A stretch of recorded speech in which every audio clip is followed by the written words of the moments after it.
Alrighty, so we're here for our first interview about human capital, my human capital, and we actually happen to be at a family party, funny enough. So here at this family party, I could probably pick three people that know me the best. One of them is my nephew, David. How you doing? Doing great.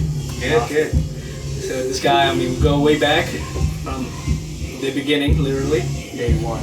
Yeah. So we grew up together. So he definitely is the person that knows me best. He was my best man in my wedding. So I'm pretty confident that he knows me very well.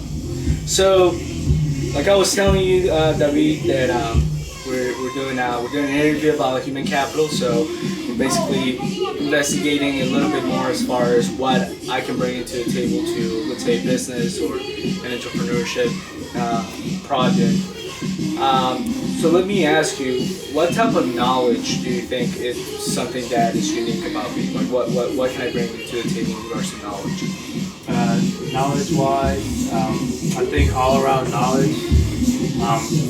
A lot of people kind of focus on one point of view. I feel like you definitely have an idea of kind of life in general, whether it be business, whether it be sports, whether it be the community, whether it be something that you do for your own life or for family. Knowledge-wise, you're able to have a decent conversation with anyone you really meet. And I feel like the knowledge of leadership, maybe, if that makes any sense, you're able to take a role and really play it well.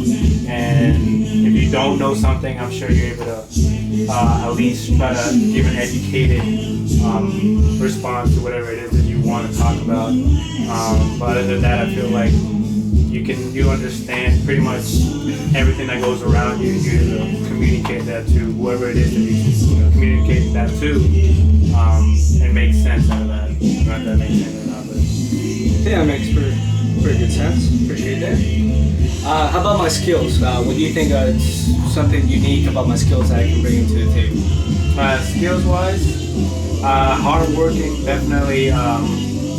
If it's something you don't like, if it's a subject that you're weak on, or something that you're not very familiar with, I do see that you're able to overcome, not knowing something and figuring out and not stopping until you understand that, and not only understand it, but be able to kind of explain that to whoever needs to be, taught whatever material. You're able to learn it for yourself first and seek it out first, so that you understand it, no matter how hard or how impossible it is to kind of either learn that from someone else. You'll go out of your way to kind of be able to understand whatever it is that you need to learn, and just the determination to do it. A lot of people lack that, it's a lot of skill sets that I've seen. Hardworking, taking a leadership role, taking and when you have an overload of work, you're able to balance all that out. A lot of people can't do that, I look up to that type of being able to balance things out, and that's something I'm trying to work with in just overall my life, and that's definitely something you're able to do. It's balance things out, and that's a very hard skill set to really manage. Not awkward. Anyways, about my abilities. What do you think it's unique about my abilities that I can bring into the table? Abilities coming about? Just in general. I mean, you mentioned a little bit about leadership, a little bit about balancing things. Anything else that you could probably add on to that?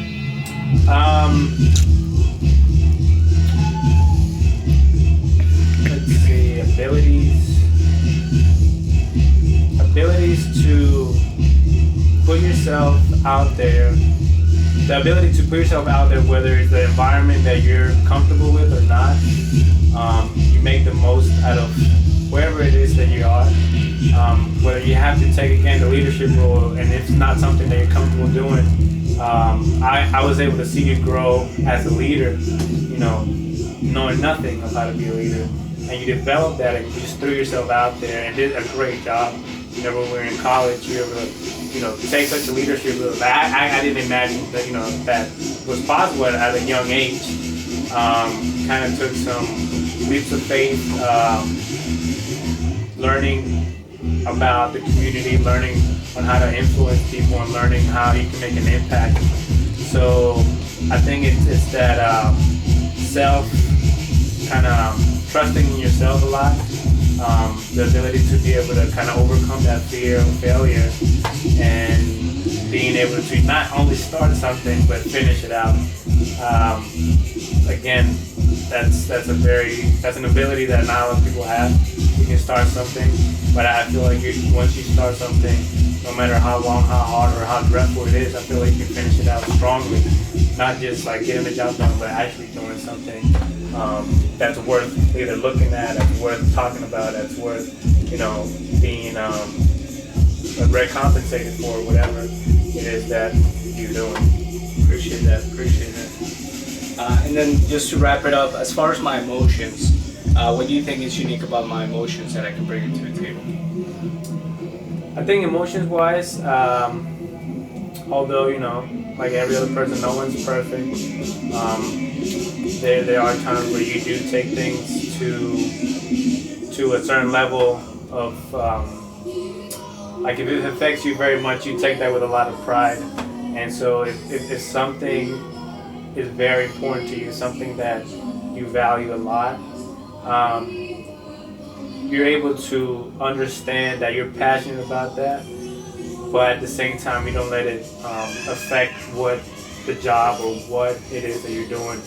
I feel like you've grown as a young man into an adult, and I feel like maybe now you can differentiate when to take it personal, and when it's about business is business, when it's about getting things done, you don't let that emotional side get in your way with whether that's really a hard decision to do. That's really something that a lot of people can't take away from their decision making, and that's very important. Again, to be a great leader, you have to be able to take the emotion aside. Although you have to acknowledge the fact that you're passionate about that. That's something, whatever it is you want to do, you got to do it. You feel it, but at the same time, the decisions you make, you take that emotion, those feelings away from that decision, and make something that's a more accurate and more positive and more to the point decision, and the decision you need to make. True. Yeah, it's kind of funny because we're actually talking about 2 weeks ago. He was talking about how emotional I was when I was a kid. So I was basically gung-ho, as some people call it. So, but appreciate it. Thank you so much. Thank you so much for the kind words, sir. Obviously. Alrighty, that's the first interview. Thank you so much.